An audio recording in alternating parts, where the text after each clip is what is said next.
Hello दोस्तों, जय हिंद। Welcome to Exam Scale. मैं अभिषेक यादव आप सभी का अपने यूट्यूब चैनल एग्ज़ाम स्केल में स्वागत करता हूं। दोस्तों, आज की वीडियो बहुत ही खास होने वाली है आपकी, क्योंकि आज की इस वीडियो में आपको बहुत कुछ मिलने वाला है। जीके और हिंदी से संबंधित जितने भी इंपॉर्टेंट क्वेश्चन होंगे आपको वो सारे दिखने को मिलेंगे। तो वीडियो को आप लोगों को लास्ट तक देखना है और सारे पॉइंट को नोट करते चलना है, ठीक है। इसमें आपको जीके जीएस के महत्वपूर्ण प्रश्न मिलेंगे, साथ में ही आपको हिंदी के वो प्रश्न मिलेंगे जो एग्जाम में आपने बार बार देखा होगा कि पूछे जाते हैं, ठीक है। तो वीडियो को आप लोग लास्ट तक देखिएगा और सारे पॉइंट को नोट करते चलिएगा। और आप हमको फॉलो कर सकते हैं इंस्टाग्राम पे। मेरी आईडी ये देखिए नीचे लिखी हुई है, इसको जाके आप इंस्टाग्राम पे सर्च कर सकते हैं। और आपकी कोई भी समस्या दिक्कत होती है तो आप हमसे एसएससी जीडी से रिलेटेड तो पूछ सकते हैं, ठीक है। बाकी आप लोग तैयारी करते रहिए, एग्जाम के अभी 30 दिन बचे हैं। तो अब हम एक वीडियो बनाएंगे जिसमें आपको बताएंगे कि अब आप 30 दिन के अंदर आपको क्या क्या करने हैं, तो वो भी आपके लिए वीडियो जरूर जल्दी आएगी। तो चलिए आइए बिना देरी के हम वीडियो को शुरू करते हैं। उससे पहले हम आज का मोटिवेशनल कोट देखते हैं जो आपको जवान बनाएगा, आपके चेहरे पर मुस्कान को लेकर आएगा। देखिए, सबसे बड़ा मोटिवेशनल कोट दोस्तों, इससे इससे बड़ा मोटिवेशनल कोट कुछ हो ही नहीं सकता है। आपके घर वालों को आपसे काफ़ी उम्मीदें हैं, इसीलिए डोंट गिव अप, ठीक है दोस्तों। तो इससे बड़ा हमें लगता है कि कोई भी कोटा जो होगा आपके लिए इससे बड़ा नहीं होगा। इसीलिए दोस्तों मेहनत करिए और इस बार एसएससी जीडी का एग्ज़ाम क्वालिफाई करिए और उसे सेलेक्ट होइए, ठीक है। सबसे बड़ा टारगेट आपका यही होना चाहिए, क्योंकि घर वालों को भी आपसे काफ़ी उम्मीदें हैं। तो आइए बिना किसी देरी के वीडियो को हम लोग शुरू करते हैं। तो आइए दोस्तों हम लोग शुरू करते हैं। सबसे पहले हम लोग सामान्य जानकारी यानी कि जीके के क्वेश्चन को करेंगे। तो देखते चलिएगा आप लोग और सारे पॉइंट को नोट करते चलिएगा।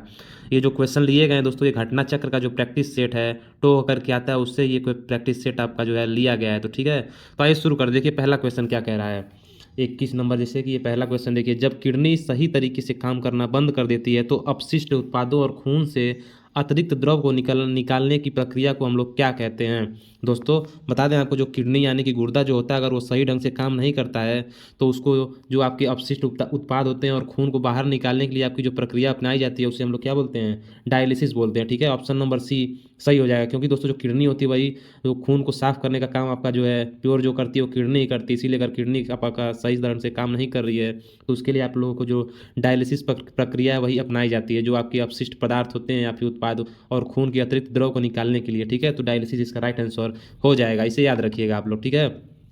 आइए अगला क्वेश्चन देखते हैं। अगला क्वेश्चन देखिए क्या है, राजीव गांधी खेल रत्न पुरस्कार पाने वाले सबसे कम उम्र के खिलाड़ी कौन है। तो बताइएगा इसका राइट आंसर क्या होगा।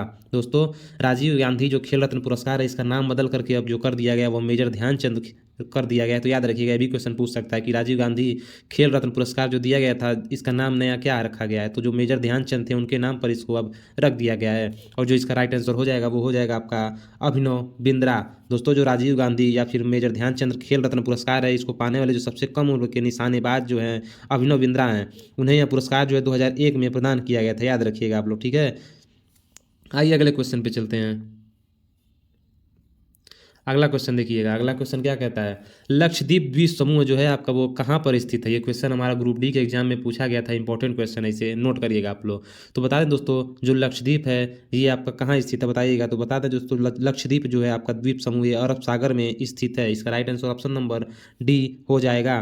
दोस्तों यह द्वीप समूह भारत का सबसे छोटा केंद्र शासित प्रदेश है और इसका जो कुल क्षेत्रफल है लगभग 32 वर्ग किलोमीटर है। इसकी राजधानी जो हो जाएगी वो कवरत्ती हो जाएगी, इसे भी आप लोग नोट कर लीजिएगा, ठीक है। आइए अगला क्वेश्चन देखते हैं, लठमार होली कहाँ मनाई जाती है। बताइएगा दोस्तों, जो लठमार होली होती है ये कहाँ पर मनाई जाती है।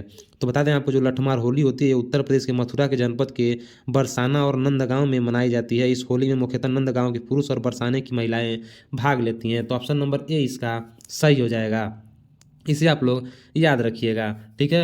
अगला क्वेश्चन देखिए, विषाणु के अध्ययन को क्या कहा जाता है। बताइए दोस्तों, जो विषाणुओं के अध्ययन होते हैं उन्हें हम लोग क्या कहते हैं। तो बता दें आपको, जो विषाणुओं का अध्ययन किया जाता है उसको हम लोग वायरोलॉजी कहते हैं। ऑप्शन नंबर ए इसका सही हो जाएगा, याद रखिएगा। इसके अलावा देखिए यहाँ पर आप पेइडोलॉजी देख रहे हैं, तो पेइडोलॉजी में जो होता है आपका बच्चों के स्वभाव वृद्धि एवं विकास से संबंधित अध्ययन किया जाता है, ठीक है। बायोलॉजी में जीव विज्ञान का और पैथोलॉजी में आपका रोगों की जाँच की जाती है, ठीक है। तो इन सबको भी आप लोग जानते रहिएगा। अगला क्वेश्चन देखिए, सत्य के साथ मेरे प्रयोग, इंपॉर्टेंट क्वेश्चन है, मोस्ट इंपॉर्टेंट क्वेश्चन दोस्तों। जो my experiment with the truth पुस्तक है, जो आत्मकथा है वो किसके द्वारा लिखी गई है। तो बता दें दोस्तों, जो सत्य के साथ मेरे प्रयोग पुस्तक है आत्मकथा है वो आपकी जो लिखी गई है वो महात्मा गांधी के द्वारा जो लिखी गई थी, याद रखिएगा। इसका राइट आंसर हो जाएगा जो ऑप्शन नंबर बी हो जाएगा। 27 नंबर का अगला क्वेश्चन देखिएगा, भारतीय संविधान का नागरिकत्व पर धारा किस देश से संविधान से लिया गया है? बताइए दोस्तों, जो नागरिकता है वो आपके किस देश से ली गई है? भारतीय संविधान में जो नागरिकता दिया गया भाग 2 में, बताइएगा आपका वो कौन से संविधान मतलब किस देश के संविधान से लिया गया है? तो बता दें दोस्तों आपको, जो भारत की संविधान की नागरिकता है वो आपका यूके के संविधान से लिया गया है। भारत में एकल नागरिकता का प्रावधान है, इसे याद रखिएगा आप लोग। इसका right answer option number B हो जाएगा। जो नागरिकत्व के आप जो धारा ली गई है दोस्तों, आपके यूके से ली गई है, इसे याद रखिएगा आप लोग। इसका right answer option number B हो जाएगा। अगला क्वेश्चन, निम्न में से कौन पानी के साथ दोस्तों प्रतिक्रिया करता है? बताइएगा दोस्तों, इसमें से कौन सा है जो पानी के साथ प्रतिक्रिया करता है? तो बता दें दोस्तों, जो आपका कैल्शियम होता है वो पानी के साथ बहुत ही सक्रियता के साथ क्रिया करता है। कैल्शियम का टुकड़ा पानी में डालते ही बुलबुले उठने लगते हैं और हाइड्रोजन गैस उत्पन्न हो जाती है। ऑप्शन नंबर 20 का राइट आंसर हो जाएगा। अगला क्वेश्चन देखिएगा, भारत सरकार में दोस्तों युवा मामले और खेल के लिए जो वर्तमान में कैबिनेट मंत्री हैं वो कौन है? तो बता दें दोस्तों, जो आप वर्तमान में युवा मामले और खेल के लिए जो मंत्री हैं वो अनुराग सिंह ठाकुर हैं, इसे आप लोग याद रखिएगा। नितिन गडकरी आपके सड़क परिवहन मंत्री हो जाएंगे, इसे भी याद रखिएगा साथ में। और वर्तमान में अगर पूछे शिक्षा मंत्री कौन है तो धर्मेंद्र प्रधान हो जाएंगे, इसे भी आप लोग याद रखिएगा। अगला देखिएगा, भारत के न्याय तंत्र में अदालतों का पदानुक्रम शामिल है जिसमें सर्वोच्च है। बताइएगा दोस्तों, जो भारत के न्याय तंत्र अदालत हैं उनमें सबसे सर्वोच्च कौन है? तो ये सभी को पता है दोस्तों। जो इसका राइट आंसर हो जाएगा वो आपका उच्चतम न्यायालय हो जाएगा। उच्चतम न्यायालय आता है, उसके बाद उच्च न्यायालय, फिर जिला न्यायालय आता है। तो इसे आप लोग याद रखिएगा। अगला क्वेश्चन देखिए, हवा महल कौन से शहर में स्थित है? तो दोस्तों, जो हवा महल है आपका ये जयपुर में स्थित है, याद रखिएगा। ऑप्शन नंबर 20 का सही हो जाएगा। इसका जो निर्माण कराया गया था वो महाराजा सवाई प्रताप सिंह के द्वारा 1799 में कराया गया था। ठीक है, इसे याद रखिएगा। इसे दोस्तों पैलेस ऑफ विंड्स भी कहते हैं, क्योंकि इसमें कई खिड़कियां हैं, इसीलिए इसे पैलेस ऑफ विंड्स भी कहा जाता है। ठीक है, इसका right answer option number B हो जाएगा। अगला क्वेश्चन देखिए, सरकारी रसीदें हैं जो विमोचन योग्य या फिर रिडीमेबल नहीं है। बताइएगा, इसमें आपको बताना है कि जो सरकारी रसीदें कौन सी है इसमें से जो विमोचन योग्य नहीं होती है। तो बता दें दोस्तों, जो राजस्व जो रसीदें होती हैं वो सरकारी रसीदें हैं जो विमोचन योग्य नहीं होती हैं। ऑप्शन नंबर ए इसका सही हो जाएगा। अगला देखिए, निम्नलिखित में से कौन सी धातु आपकी सबसे अधिक तन्य है? बताइएगा दोस्तों कि जो कौन सी धातु है जो सबसे अधिक तन्य है। तो बताएं दोस्तों, सामान्यतः सभी धातुओं में आघात वर्धनीयता एवं तन्यता का गुण पाया जाता है। और प्रश्न में दी गई धातुओं में दोस्तों जो आपका सोना है ना, ये सबसे अधिक तन्य होता है, याद रखिएगा। ऑप्शन नंबर सी सही हो जाएगा इसका। ठीक है, आइए अगला क्वेश्चन देखते हैं। गांधी इरविन समझौता भारत के निम्नलिखित में से किस आंदोलन से संबंधित था? तो बता दें दोस्तों, जो गांधी इरविन समझौता था आपका वो भारत में सविनय अवज्ञा आंदोलन से संबंधित था। 5 मार्च 1931 को गांधी इरविन समझौता हुआ था। इस समझौते के तहत कांग्रेस को सविनय अवज्ञा आंदोलन स्थगित करने तथा लंदन में आयोजित द्वितीय गोलमेज सम्मेलन में भाग लेने के लिए तैयार किया गया था। ऑप्शन नंबर ए इसका सही हो जाएगा। रॉलेट एक्ट दोस्तों 1919 में आया था, असहयोग आंदोलन 1920 में और भारत छोड़ो आंदोलन 1942 का था, इसे भी याद रखिएगा। ठीक है, अगला क्वेश्चन देखिए, पूंजी उत्पादन के दौरान विविध कच्चे माल और हाथ पर पैसों को संदर्भित करता है। तो बताएं दोस्तों, जो क्रियाशील पूंजी उत्पादन के दौरान जो होता है वो विविध कच्चे माल और हाथों पर पैसों को संदर्भित करता है, इसे याद रखिएगा। ऑप्शन नंबर सी इसका सही हो जाएगा। ये इकोनॉमिक्स से क्वेश्चन है। अगला देखिए, निम्नलिखित में से कौन सी क्रांति दोस्तों फ्रांसीसी क्रांति के आदर्शों से प्रेरित थी? तो बताएं दोस्तों, जो इसमें से कौन था जो फ्रांसिस की क्रांति से आदर्शों से प्रेरित था? तो बता दें आपको, जो टीपू सुल्तान थे ये फ्रांसीसी क्रांति के आदर्शों से प्रेरित थे। ठीक है, जिसने श्रीरंगपट्टनम में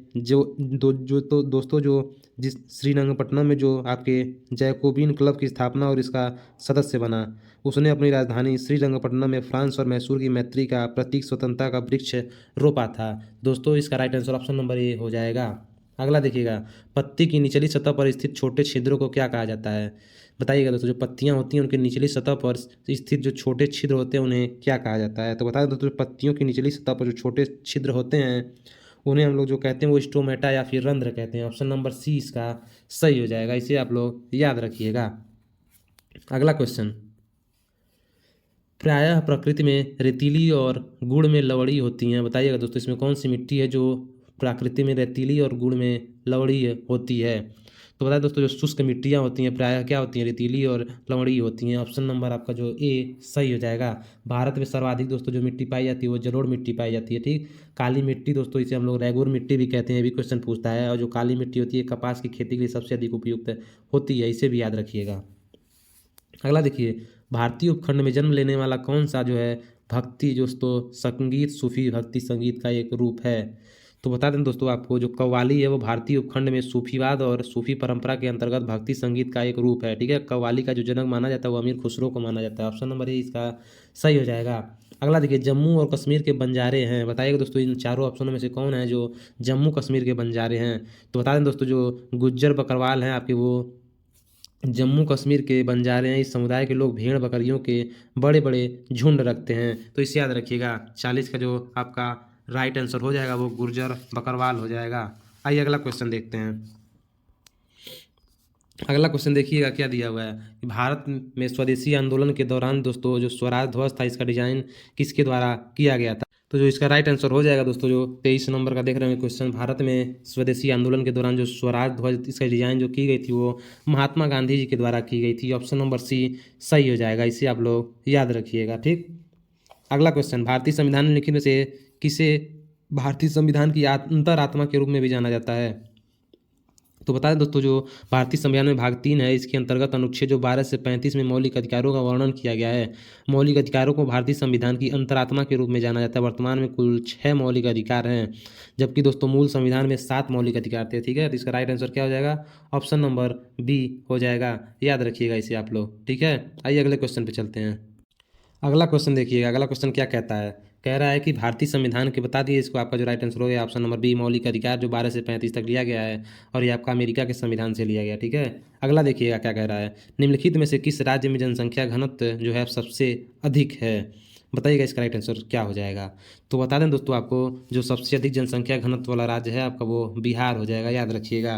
ठीक है, ऑप्शन नंबर इसका डी सही हो जाएगा, क्योंकि दोस्तों जो 2011 की जनगणना हुई थी उस समय जो बिहार का जनघनत्व था आपका जनसंख्या घनत्व वो 1106 था। पश्चिम बंगाल का 1028 और केरल का 860, उत्तर प्रदेश का 829 हो जाएगा। तो ऑप्शन नंबर डी इसका सही हो जाएगा।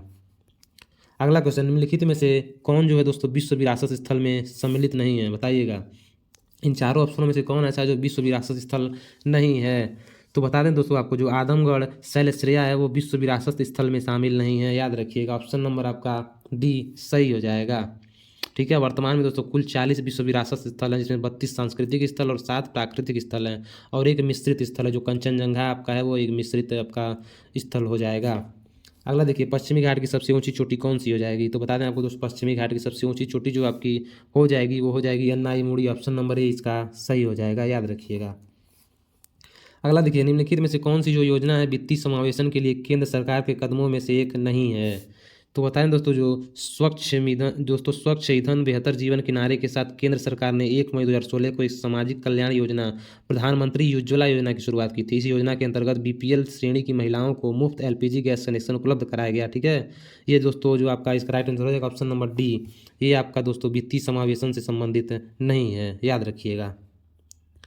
अगला देखिए, रामनाथ दोस्तों गोयनका पुरस्कार किस क्षेत्र में प्रदान किया जाता है। दोस्तों बताइएगा किस क्षेत्र के में योगदान के लिए प्रदान किया जाता है। तो बता दें आपको, जो रामनाथ गोयनका पुरस्कार है ये पत्रकारिता के क्षेत्र में योगदान के लिए प्रदान किया जाता है। ठीक है, इसका right answer option number B हो जाएगा। अगला क्वेश्चन, निम्नलिखित में से कौन सा संगठन विश्व विकास रिपोर्ट प्रकाशित करता है, बताइएगा दोस्तों, जो कौन सा संगठन है जो विश्व विकास रिपोर्ट प्रकाशित करता है। तो बता दें आपको, जो दोस्तों जो विश्व बैंक है इसके द्वारा विश्व विकास रिपोर्ट प्रकाशित की जाती है। इस रिपोर्ट के विश्व के आर्थिक सामाजिक और पर्यावरणीय स्थिति के लिए एक अमूल्य मार्गदर्शिका माना जाता है। ठीक है, ऑप्शन नंबर आपका सी सही हो जाएगा। ठीक है, याद रखिएगा आप लोग, विश्व बैंक दोस्तों इसका मुख्यालय आपका वाशिंगटन डीसी में हो जाएगा। ठीक है, याद रखिएगा। यूएनडीपी दोस्तों ये आपका इसका मुख्यालय नैरोबी कन्या में हो जाएगा और यूनेस्को का मुख्यालय आपका फ्रांस में हो जाएगा, इसे याद रखिएगा। ठीक है, अगला क्वेश्चन, किसी भी खाद्य श्रृंखला में शीर्ष स्तर पर कौन कब्जा कर लेता है। दोस्तों जो खाद्य श्रृंखला होती है इसमें सबसे जो शीर्ष स्तर पर होता है वो आपका मनुष्य होता है। ऑप्शन नंबर सी इसका सही हो जाएगा, क्योंकि दोस्तों खाद्य श्रृंखला में सबसे शीर्ष स्तर पर मनुष्य को रखा जाता है, क्योंकि मनुष्य सर्वाहारी होने के कारण सभी उपभोक्ताओं में सर्वाधिक पोषण करता है। अगला क्वेश्चन देखिए, करंट अफेयर का क्वेश्चन है, इंपॉर्टेंट है, नोट करिएगा। अक्टूबर 2022 में बुकर पुरस्कार 2022 से किसे प्रदान किया गया था। तो बताएं दोस्तों, जो ये दो प्रकार का होता है, एक अंतर्राष्ट्रीय बुकर पुरस्कार होता है और एक बुकर पुरस्कार होता है, ठीक है।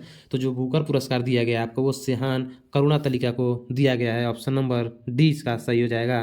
दोस्तों, जो बुकर पुरस्कार है, श्रीलंका के जो सिहान करुणातलिका हैं उनको उपन्यास जो है इनका द सेवन मून्स ऑफ माली अल्मीड़ा, इसी के लिए इनको प्रदान किया गया है। और जो अंतर्राष्ट्रीय बुकर पुरस्कार दिया गया है वो गीतांजलि श्री को दिया गया है, इसे भी याद रखिएगा। अगला देखिए, निम्नलिखित में से कौन सी गैर आवश्यक जीवन प्रक्रिया है। तो बताएं दोस्तों, जो संचारण है आपका वो गैर आवश्यक जीवन प्रक्रिया है, जबकि उत्सर्जन पोषण और प्रजनन आवश्यक जीवन की प्रक्रिया के अंतर्गत आता है। ऑप्शन नंबर बी इसका सही हो जाएगा। अगला क्वेश्चन, निम्नलिखित में से कौन सा एक नवपाषाण कालीन सांस्कृतिक स्थल नहीं है। देखिएगा आप लोग, तो बताएं दोस्तों, जो कुंतासी देख रहे हैं आप लोग, कुंतासी ये आपका पुरातात्विक स्थल सिंधु घाटी स्थल से संबंधित है, जब जिसे एक बंदरगाह के रूप में जाना जाता है। यह स्थल भारत के गुजरात राज्य में स्थित है। अन्य तीनों स्थल जो हैं आपके वो नवपाषाण कालीन संस्कृति स्थल हैं। ऑप्शन नंबर डी इसका सही हो जाएगा। अगला देखिएगा, बिकमिंग जो शीर्षक पुस्तक है ये किसके लेखक कौन है। तो बताएं तो जो पुस्तक बिकमिंग है इसके जो लेखक हैं वो मिशेल ओबामा हैं, ठीक है। जो बराक ओबामा है इनकी जो वाइफ है मिशेल ओबामा, इनकी पुस्तक का नाम है बिकमिंग, ठीक है, याद रखिएगा। अगला देखिएगा, पत्ते का भाग वह भाग जो इसे तने से जोड़ता है क्या कहलाता है। तो बताएं दोस्तों, जो पत्ते का वह भाग जो इसे तने यानी कि स्टेम से जोड़ता है उसे हम लोग डंठल यानी कि स्टाक कहते हैं। ऑप्शन नंबर डी इसका सही हो जाएगा। अगला देखिएगा, मेजर ध्यानचंद खेल रत्न पुरस्कार दोस्तों 2022 में किसे प्रदान किया गया, इंपॉर्टेंट क्वेश्चन है। तो बताएं दोस्तों, जो वर्तमान में जो आपके मेजर ध्यानचंद खेल रत्न पुरस्कार है वो आपको शरद कमल को दिया गया है। याद रखिएगा, जो शरद कमल हैं ये आपके टेबल टेनिस के खिलाड़ी हैं और इन्हें ये पुरस्कार प्रदान किया गया है, ठीक है। अगला देखिए, सुल्तान रजिया के पिता कौन थे। बताइए दोस्तों, जो रजिया सुल्तान थी इसके पिता का नाम क्या था। तो बताएं दोस्तों, जो सुल्तान रजिया थी इसके पिता का नाम इल्तुतमिश था। यह मध्यकालीन भारत की प्रथम महिला शासिका थी, इसे भी याद रखिएगा। अब आइए चलते हैं दोस्तों, हम हिंदी के क्वेश्चंस को देखते हैं। तो देखिएगा, हिंदी का क्वेश्चन यहाँ से शुरू होता है। तो भाई देखिए दोस्तों, जो हिंदी का पेपर होता है एसएससी जीडी का, इसमें आपके जो विलोम शब्द, मुहावरे, पर्यायवाची, ठीक है, शुद्ध वर्तनी से संबंधित रिक्त स्थान यही आते हैं, ठीक है, और ये सब आपको रटना पड़ता है। तो देखिए पहला क्वेश्चन क्या कह रहा है, कह रहा है कि प्रश्न में दिए गए प्रश्नों में 4 विकल्पों में से उस विकल्प का चयन करना है आपको जो मुहावरे के अर्थ व्यक्त करता हो। तो देखिए पहला आपको ऑप्शन देख रहे हैं पछताना। पछताना मतलब क्या हो जाएगा, हाथ मलना। तो ये आपको जो है एक मुहावरे का अर्थ व्यक्त कर रहा है, तो इसलिए ऑप्शन नंबर ए इसका सही हो जाएगा। बाकी आपका देखिए किसी का कोई अर्थ नहीं निकल रहा है, ठीक है। अगला देखिए क्या बोल रहा है, देखिएगा, दिए गए वाक्य में रेखांकित खंड को प्रतिस्थापित करने के लिए सबसे उपयुक्त विकल्प का चयन करिए। इसी तरह से क्वेश्चन आते हैं एकदम। देखिए अब क्या बोल रहा है, यदि इसे प्रतिस्थापित करने की आवश्यकता नहीं है तो विकल्प किसी बदलाव की आवश्यकता नहीं है का चयन करना है। मैं आम खा गया मतलब मैं आम खाया गया, बताइएगा इसमें कौन से बदलाव की जरूरत है। तो इसमें बोल होगा दोस्तों मुझसे आम खाया गया, ठीक है, या क्या होगा बताइएगा आप लोग। तो बता दें दोस्तों, इसका जो राइट आंसर हो जाएगा वो आपका क्या होगा, इसमें आपकी जो कारक संबंधित त्रुटि है, ठीक है, ठीक है, क्योंकि इसमें करण कारक विभक्ति चिन्ह परसर्ग का प्रयोग होता है। अंत में दोस्तों इसे रेखांकित खंड जो है आपका मैं इसमें मुझसे होगा, ठीक है, मुझसे आम खाया जाता है। ऑप्शन नंबर सी इसका सही हो जाएगा। अगला देखिए क्या बोल रहा है, व्यथा का पर्यायवाची क्या हो जाएगा। तो बताएं दोस्तों, जो व्यथा होता है इसका पर्यायवाची आपका हो जाएगा दुख है, ठीक है, ऑप्शन नंबर सी सही हो जाएगा। दोस्तों व्यथा मतलब पीड़ा, वेदना, यंत्रणा, यातना आदि व्यथा के अन्य पर्यायवाची शब्द, ठीक है। और जो यहाँ पे आप वियोग देख रहे हैं, वियोग आपका हो जाएगा विरह, बिछोह, जुदाई, प्रलम्ब, ठीक है। सुख का पर्यायवाची आपका आनंद, चैन, परितोष और मजा हो जाएगा। तीन सबको भी आप लोग याद रखिए। अगला देखिए क्या बोला है, छठी का दूध याद आना, ठीक है। छठी का दूध यानी मुहावरे का अर्थ क्या होगा, संकट के समय पिछले सुख को याद करना या फिर संकट के समय पिछले सुख की याद आना, ही आपका क्या हो जाएगा, छठी का दूध याद आना। इसका राइट आंसर क्या हो जाएगा, ऑप्शन नंबर सी सही हो जाएगा। अगला क्या बोला है, सही वर्तनी वाले शब्द का चयन करिए। देखिए सही वर्तनी वाला क्वेश्चन पूछता है 2-3 क्वेश्चन, तो बताइए आपको। तो बता दें दोस्तों, इसमें देख रहे होंगे ऑप्शन नंबर ए इसका सही हो जाएगा। अगला देखिएगा, दिए गए वाक्य में किस भाग में त्रुटि है, बताइएगा। केवल आप ही यह काम निपुणता से कर सकते हैं, इसमें बताइए कहाँ पर त्रुटि है। तो बता दें दोस्तों आपको, जो केवल आप ही वाक्य खंड त्रुटिपूर्ण है, इसके स्थान पर केवल आप का प्रयोग किया जाना चाहिए। पूरा वाक्य इस प्रकार से होगा कि केवल आप यह काम निपुणता से कर सकते हैं, ठीक है। तो आपका जो बी वाला पार्ट मतलब कि केवल आप ही नहीं होगा। अगला क्वेश्चन, रिक्त स्थान भरने के लिए दोस्तों आते हैं और आपको 4 ऑप्शन दे देगा और बोलेगा कि उचित शब्द को यहाँ पर भरना रहता है, ठीक है। हमारी राजभाषा है, तो यहाँ पर क्या हो जाएगा, हिंदी। हिंदी हमारी राजभाषा है, ठीक है। अगला देखिए, किसी और स्थान पर वाक्यांश के लिए एक शब्द होगा, बताइएगा आप लोग। तो बता दें दोस्तों आपको, जो किसी और स्थान पर वाक्यांश के लिए एक शब्द होगा उससे हम लोग अन्यत्र होगा, ठीक है। यत्र का अर्थ होता है जहाँ, तत्र का अर्थ होता है वहाँ अर्थात, तथा सर्वत्र का अर्थ होता है सभी जगह, ठीक है। जो आपका किसी और स्थान पर हो जाएगा, इसका मतलब हो जाएगा दोस्तों अन्यत्र। ऑप्शन नंबर डी इसका सही हो जाएगा। उन्नति का विलोम क्या हो जाएगा? अवनति हो जाएगा, ठीक है। ऑप्शन नंबर बी सही हो जाएगा, याद रखिएगा। दुर्गति देख रहे हैं आप लोग, दुर्गति का विलोम हो जाएगा सदगत, ठीक है। संपत्ति का देख रहे होंगे आप लोग, जो संपत्ति है इसका शाब्दिक अर्थ होता है सलाह, और संपत्ति का अर्थ धन दौलत जायदाद होता है। संपत्ति का विलोम हो जाएगा विपत्ति, ठीक है, याद रखिएगा आप लोग। तो आपको बताना है किसी और स्थान पर वाक्यांश के लिए एक शब्द क्या हो जाएगा? अन्यत्र, ठीक है। अगला देखिएगा, मनुष्य जीवन में सफल होता है, इसका राइट आंसर क्या होगा बताइएगा। तो बताएं दोस्तों, जो आपका इसका राइट आंसर हो जाएगा आपका, वो क्या हो जाएगा? मनुष्य जीवन क्या हो जाएगा बताइएगा? मनुष्य जीवन परिश्रम से सफल होता है। मनुष्य जीवन में दोस्तों परिश्रम से सफल होता है। ऑप्शन नंबर बी इसका सही हो जाएगा। अगला देखिए क्या बोला है, दिए गए शब्द के समानार्थी शब्द का चयन करें, ठीक है। बताइएगा इसका राइट आंसर क्या होगा। मोल का जो है आपका समानार्थी शब्द क्या हो जाएगा? तो बता दें दोस्तों, जो मोल होता है इसका समानार्थी शब्द क्या होता है? दाम होता है, ठीक है। मोल भाव करते हैं आप लोग ना, दुकान पे जाते हैं, तो दाम इसका समानार्थी शब्द हो जाएगा। अगला देखिए, धरती और आकाश के बीच के स्थान को हम लोग क्या कहते हैं? तो बता दें आपको दोस्तों, एक क्वेश्चन पूछा हुआ है, जो धरती और आकाश के बीच का स्थान होता है उसके लिए हम लोग अंतरिक्ष का प्रयोग करते हैं, ठीक है। ऑप्शन नंबर बी सही हो जाएगा।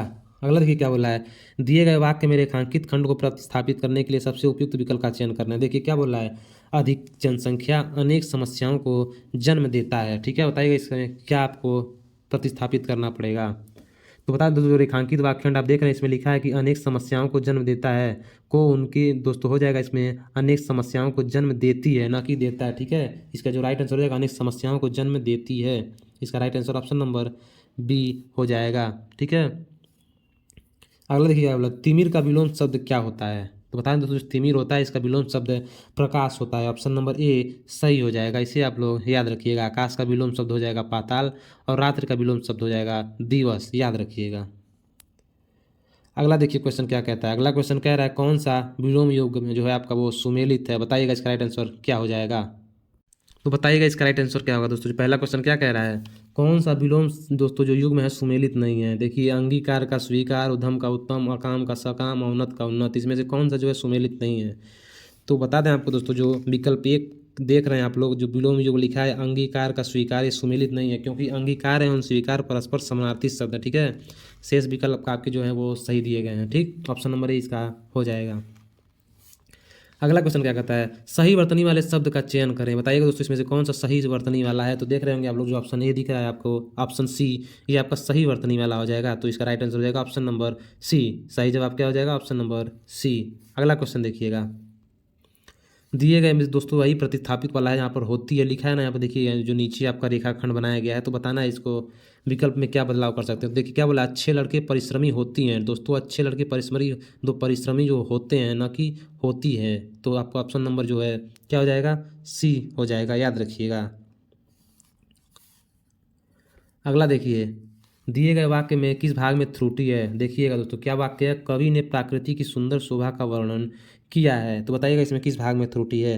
तो बता दें आपको, जो दिए गए वाक्य के भाग जो सुंदर शोभा का है इसमें त्रुटि है, क्योंकि सुंदर और शोभा शब्द समानार्थी हैं, अतः इनका एक साथ प्रयोग करना अनुचित है। इसीलिए वाक्यांश होगा आपका सुंदर शोभा का के स्थान पर सुंदरता शब्द का प्रयोग किया जाना चाहिए। शुद्ध वाक्य आपका जो हो जाएगा वो, कवि ने प्रकृति की सुंदरता का वर्णन किया है। तो याद रखिएगा आप लोग, ऑप्शन नंबर डी इसका सही हो जाएगा। अगला देखिए, अंधेर करना मुहावरे का अर्थ क्या हो जाएगा। तो दोस्तों जो मुहावरा दिया गया अंधेर करना, इसका जो अर्थ होता है वह अन्याय करना होता है, ठीक है। ऑप्शन नंबर ए सही हो जाएगा, याद रखिएगा आप लोग। अगला, रिक्त स्थान को भरने के लिए सबसे उपयुक्त शब्द का चयन करिए। पेड़ पर चिड़िया क्या होगा बताइएगा। तो बताइए दोस्तों, जो पेड़ पर चिड़िया जो होती हैं वो चहचहाती हैं, ठीक है। ऑप्शन नंबर आपका ए सही हो जाएगा। अगला देखिएगा, दिए गए शब्द के समानार्थी शब्द का चयन करना। इंद्र का दोस्तों समानार्थी शब्द क्या हो जाएगा। तो दोस्तों बता दें आपको, जो इंद्र हैं इनका जो समानार्थी शब्द हो जाएगा वो देवराज हो जाएगा, ठीक है। इंद्र के अन्य समानार्थी शब्द आपके पुरंदर, शक्र, सुरेश, देवेंद्र, मधवा, वज्रधर इत्यादि है। भगवान के समानार्थी शब्द दोस्तों हो जाएंगे ईश्वर, जगदीश, प्रभु, विधाता, ठीक है। और जो यक्षराज होता है आपका, ये कुबेर का समानार्थी होता है। इंपॉर्टेंट है दोस्तों, यक्षराज आपका कुबेर का हो जाएगा, ठीक है, याद रखिएगा इसे भी। अगला देखिए, दिए गए शब्द के समानार्थी शब्द का चयन करिए। तुरंगी का दोस्तों जो है आपका समानार्थी शब्द क्या हो जाएगा? तो बता दें दोस्तों, जो तुरंगी होता है इसका समानार्थी शब्द हो जाएगा घुड़सवार। ठीक है, क्योंकि तुरंग घोड़े का पर्यायवाची होता है और तुरंगी का अर्थ होता है घोड़े की सवारी करना। ठीक है, इसे याद रखिएगा आप लोग। जो न जाना गया हो, बताइएगा, जो न जाना गया हो वाक्यांश के लिए एक शब्द क्या हो जाएगा? तो बताएं दोस्तों, जो न जाना गया हो इसके लिए एक शब्द हो जाएगा क्या? अज्ञात। ठीक है, ऑप्शन नंबर ए इसका सही हो जाएगा। अगला देखिए, रिक्त स्थानों में भरने के लिए दोस्तों सबसे उपयुक्त शब्द कौन सा हो जाएगा? परिवर्तन का नियम है। तो दोस्तों जो परिवर्तन है वो प्रकृति का नियम है। ऑप्शन नंबर डी सही हो जाएगा। ठीक है, ऐसे ही क्वेश्चन आते हैं, आप लोग देखते चलिएगा।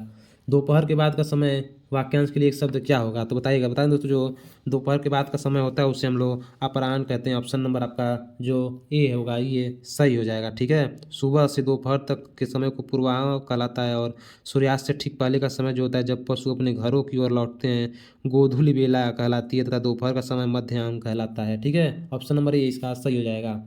अगला क्वेश्चन क्या कहता है? दिए गए वाक्यांश के लिए एक सार्थक शब्द दीजिए जिसकी जीविका निश्चित न हो। बताइएगा दोस्तों, इसके लिए एक शब्द क्या होगा? तो बताएं दोस्तों, जिसकी जीविका निश्चित न हो उसके लिए एक शब्द हो जाएगा आकाश वृत्ति। ठीक है, ऑप्शन नंबर ए सही हो जाएगा, याद रखिएगा। यहाँ पे आप लोग ऑप्शन में देख रहे होंगे खेचर लिखा है। तो दोस्तों जो खेचर होता है वो आपका आकाश में चलने वाला अर्थात चिड़िया, मेघ, वायु इत्यादि होते हैं। ठीक है, इसे भी याद रखिएगा। अगला देखिए, उग्र का विलोम शब्द क्या हो जाएगा? तो बता दोस्तों, जो उग्र होता है इसका विलोम शब्द सौम्य हो जाएगा। ठीक है, ऑप्शन नंबर डी सही हो जाएगा। यहाँ पे ऑप्शन देख रहे होंगे आप लोग सरल, तो सरल का विलोम आपका क्या हो जाएगा बताइएगा। तो बता दें आपको दोस्तों, जो सरल होता है, कठिन का विलोम शब्द क्या होता है? सरल होता है। ठीक है, इसे भी याद रखिएगा आप लोग। अगला क्वेश्चन आइए देखते हैं। अगला क्वेश्चन क्या कह रहा है देखिएगा। इसमें आपको इसी तरह से क्वेश्चन दे देता है दोस्तों, 1 नंबर, 2 नंबर, 3 नंबर डाल के। ठीक है, इसको आप लोग ध्यान से किया करिए। ठीक है, देखिए इसमें क्या बोल रहा है, प्रस्तुत पंक्तियां कमायनी से ली गई हैं। इसमें त्रुटि है तो बताइएगा कौन से भाग में है, और नहीं है तो आप लोग कोई त्रुटि नहीं है, भाग 4 को चयन करेंगे। ठीक है, तो देखिए क्या बोल रहा है, आप लोग देखिएगा। इसमें जो प्रस्तुत वाक्य का भाग है इसमें त्रुटिपूर्ण का जो पहला वाला भाग है इसमें त्रुटि है। ठीक है, क्यों है? क्योंकि भाग 1 में दिए गए शब्द दोस्तों प्रस्तुत के स्थान पर प्रस्तुत होना चाहिए। ठीक है, प्रस्तुत नहीं होगा, यहाँ पर प्रस्तुत होगा। ठीक है, ये वाला चीज़ यहाँ पर गलत दिया गया है, तो इसमें जो आपका पहले भाग में गलती है, ऑप्शन नंबर बी सही हो जाएगा। अगला देखिए क्या कह रहा है, सही वर्तनी वाला शब्द का चयन करना है। तो बताइएगा दोस्तों, सही सवर्तनी वाला शब्द इसमें से कौन सा हो जाएगा? तो देखिएगा, जो अद्वितीय है आपका, इसी तरह से लिखते हैं हम लोग। ठीक है, ऑप्शन नंबर डी इसका सही हो जाएगा। ठीक है, इसका right answer option number D हो जाएगा। तो ये थे दोस्तों आज के क्वेश्चन। अगर वीडियो अच्छी लगी हो तो लाइक, शेयर और सब्सक्राइब जरूर करिएगा। Thank you for watching.